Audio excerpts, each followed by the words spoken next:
Sekarang kita akan masuk ke pilar pertama, yaitu dekomposisi persoalan atau problem decomposition.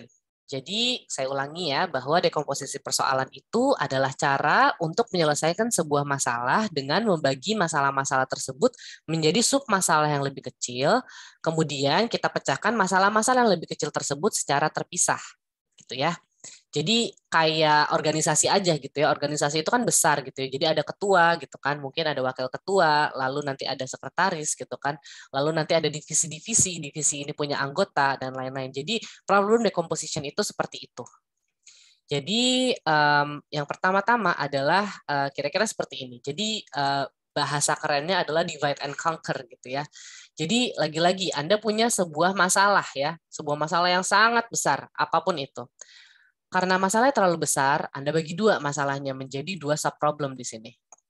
Ternyata subproblem ini masih besar juga, gitu kan? Oke, satu subproblem dibagi dua lagi. Oh, ternyata masih besar juga, dibagi lagi menjadi dua subproblem gitu ya. Jadi jumlahnya di sini ada 1, 2, 3, 4, 5, 6, 7, 8 subproblem. Dan ternyata subproblem ini sudah bisa dipecahkan nih masing-masing gitu ya. Jadi kita punya solusi gitu kan. Oke, solve the problem. Semuanya ini dipecahkan gitu ya di level ini gitu ya. Di level ternyata di 8 subproblem itu sudah bisa diselesaikan. Lalu, oke, kita bisa nggak combine antara dua penyelesaian masalah gitu ya, dua solusi kita combine. Oh, bisa nih, kita bisa combine gitu kan. Jadilah satu solusi baru dan Anda punya sekarang 4 solusi. Lalu simplifikasi lagi, di-combine lagi jadi 2, dan simplifikasi terakhir adalah balik lagi ke 1. Jadi, bayangin kalau misalnya satu problem langsung Anda pengen pecahkan gitu ya. Nah, mungkin tidak akan semudah kalau misalnya Anda pecah-pecah, Anda bagi-bagi, kira-kira kayak gitu. Ini tentunya berguna juga dalam kehidupan nyata kalian gitu ya. Dalam membuat sebuah acara yang besar gitu kan ya. Anda nggak mungkin bikin acara besar, pengen acaranya misalnya gampangnya kalau kalian-kalian yang muda ini sebuah acara pameran lah kira-kira kayak gitu ya, pameran um, pameran produk lah kira-kira kayak gitu. Nggak mungkin kalian pengen, oh masalahnya adalah pameran produk langsung satu satu solusi gitulah ya. Kan nggak bisa kayak gitu. Mungkin ada orang-orang yang ngurusin pasarnya nanti siapa, ada yang ngurusin produknya nanti apa saja, lalu ada juga yang ngurusin izin-izin, izinnya kemana aja, lalu ada yang ngomongin outreach gitu kan ya, publikasi ya segala macam. Tapi tetap komandonya dari satu orang gitu kan, dari ketuanya. Nanti ketuanya punya ketua-ketua divisi gitu kan, punya wakil, punya apa segala macam, nanti semua itu akan ngelapor ke ketuanya juga. Jadi sama aja, kira-kira problem decomposition itu seperti itu. Nah, lalu problem decomposition yang akan Anda hadapi selama Anda kuliah adalah dekomposisi dalam penulisan artikel ilmiah.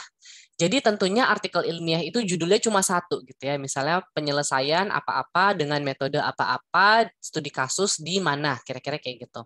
Itu udah jelas gitu kan ya, itu adalah judulnya. Nah, lalu nanti akan Anda pecah-pecah. Pertama, ide utamanya apa gitu ya. Misalnya bagian ini adalah tentunya di awal itu ada yang namanya introduction ya, ada pendahuluan. Pendahuluan tuh latar belakang segala macam itu dibahas di situ, paper-paper yang pernah membahas itu dan segala macam. Masuk ke yang kedua adalah metodologi misalnya. Metodologi Anda ada lebih dari satu gitu ya. Misalnya di sini adalah metodologi ya. Saya tulis metodologi. Metodologi. Mohon maaf, tulisan saya aneh. Jadi metodologi gitu kan. Lalu Anda tentunya punya metode satu, ada metode dua gitu kan. Ada coba beberapa metode gitu ya yang akan membantu Anda untuk menyelesaikan masalah tersebut. Dan di metode-metode tersebut tentunya ada bagian-bagian dari metode gitu ya, metode satu gitu kan ya. Nah nanti dia itu ada cara untuk apa, yang kedua itu apa, tahap-tahapannya. Di sini juga seperti itu, misalnya subpoin 1.2 itu terlalu banyak juga, Anda bisa pecah-pecah lagi di 1.22, 1.2, 3 dan selanjutnya. Ini harusnya 1.2.1 ini. Lalu baru 1.2.2 dan selanjutnya. Jadi penulisan artikel ilmiah itu juga sebuah dekomposisi persoalan. Lalu hardware juga seperti itu ya. Jadi misalnya mobil gitu ya. Mobil itu di sini ya, paling tidak yang tertulis ada steering system, ada brake system, ada lighting, ada power system gitu kan ya. Nah, tentunya dalam sebuah mobil, kalau misalnya dia itu tidak dipecah-pecah, jadi bahasa untuk engineering atau bahasa rekayasanya itu adalah modular. Kita harus memastikan bahwa barang kita, barang teknologi ini merupakan sesuatu yang modular. Kenapa? Kalau dia itu tidak modular, akan susah sekali untuk jadi kira-kira kayak gini. Kalau misalnya dia itu modular, itu gampang banget. Misalnya lighting sistemnya rusak. Berarti yang rusak itu ya hanya lighting sistemnya, nggak semua mobilnya rusak, kira-kira kayak gitu. Bayangin kalau misalnya dia itu saling nyambung sama satu sama lain bener-bener, jadi misalnya lighting sistemnya rusak, misalnya lampunya rusak, terus kalian nggak bisa steering juga, kalian nggak bisa ngerem juga, kan tentunya jadi jauh lebih mahal untuk pembiayaan perawatan atau servisnya, kira-kira kayak gitu. Sekarang kalian kalau taunya lampu rusak ya berarti ganti lampu. Udah sesimpel itu gitu kan. Bayangin kalau misalnya lampu rusak semuanya ikut rusak, berapa banyak harga yang harus kamu bayar untuk servis, dan itu akan bikin konsumer males buat beli gitu kan. Ya udahlah, nggak usah beli mobil ini lagi, gue beli mobil yang lain aja, kira-kira kayak gitu. Jadi bahkan sebuah mobil itu bisa didekomposisi, kira-kira kayak gitu ya. Nah, lalu ada juga yang namanya dekomposisi ruangan gitu ya. Nah, ini kalian coba latihan ya. Nanti kita akan bahas di pertemuan selanjutnya. Jadi kalian sekarang di mana gitu ya? Misalnya Anda ada yang di kamar, sorry. Anda ada yang di kamar gitu kan ya. Mungkin ada yang lagi di ruang tamu, mungkin ada yang lagi di ruang makan, tergantung Anda tuh belajarnya biasanya di mana. Perhatiin coba ruangan Anda berada sekarang gitu ya. Lalu perhatikan semua benda mati yang ada di ruangan. Bahkan lampu itu benda mati ya, walau dia bisa nyala, bisa mati gitu kan ya. Tapi itu benda mati gitu ya, bukan bukan jangan hitung misalnya kalian punya hewan peliharaan, itu jangan dihitung gitu ya. Coba dilihat benda-benda matinya saja gitu kan. Coba bikin dekomposisi yang tepat untuk menggambarkan seluruh kondisi ruangan ya. Coba ditulis gitu ya. Kira-kira ruangan ini gitu ya, ada apa aja di situ, fungsinya juga buat apa gitu ya. Apa sih namanya, jenis-jenis objeknya ada apa saja gitu kan ya. Lalu kalau kalian bisa kelompok-kelompokin gitu ya, ini adalah fungsinya buat ini fungsinya buat apa, segala macam ya. Tadi saya udah kasih kata kunci itu, kalau misalnya kalian perhatikan ya. Jadi coba di dekomposisi ruangan kalian itu ada apa saja, fungsinya apa saja.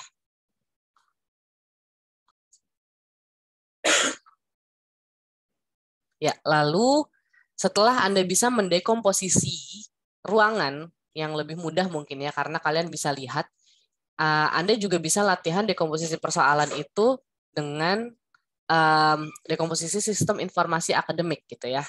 Ini mungkin yang nantinya kalian akan lakukan lebih banyak saat Anda sudah lulus TPB gitu ya, karena TPB kan kuliahnya paketan gitu ya. Udah pasti itu aja. Nanti kalau misalnya Anda udah bisa milih kuliah-kuliah pilihan, nah ini akan menjadi sesuatu yang paling penting juga buat kehidupan akademik kalian. Jadi di sini dijelaskan ya tahap-tahapnya, bahwa pertama mahasiswa wajib melakukan pengambilan mata kuliah dengan mengisi FRS. FRS ini harus disetujui oleh wali akademik. Lalu paling lambat 4 minggu setelah semester kuliah dimulai, Anda bisa melakukan PRS. Misalnya kayak, saya nggak cocok nih dengan kuliah ini, gantilah gitu kan ya, ganti mata kuliahnya jadi apa misalnya, atau tadi ya Anda mau pakai 24 SKS, kayaknya saya 20 aja deh semester ini gitu kan ya, itu ada di PRS. Setelah itu Anda juga wajib membayar uang kuliah melalui sebuah rekening bank tertentu gitu ya, nanti dia akan tercatat di sistem. Setelah uang kuliah dibayar, Anda akan bisa melakukan pencetakan KSM sebagai bukti pengambilan mata kuliah pada semester tersebut. Nantinya, wali akademik, kaprodi, dan staf administrasi ini juga bisa memantau status pengambilan kuliah Anda melalui pencetakan KSTM ini. Kira-kira kayak gitu. Nah, coba didekomposisi modul-modul beserta fungsi yang perlu dibangun untuk mengimplementasikan sistem informasi akademik tersebut gitu ya. Jadi kata kuncinya itu tentunya berdasarkan jenis penggunanya gitu ya. Mungkin kalau misalnya Anda itu wali murid wali mahasiswa, dengan mahasiswa fungsinya kan beda gitu ya. Mungkin wali mahasiswa bisanya ngapain, mahasiswa bisanya ngapain. Lalu habis itu ada juga tadi fungsi-fungsi, terus berdasarkan waktu di mana fungsi-fungsi dijalankan. Jadi habis ngapain baru bisa ngapain, kira-kira seperti itu. Jadi ada fungsi waktu juga di situ, selain dengan jenis penggunanya. Kira-kira seperti itu.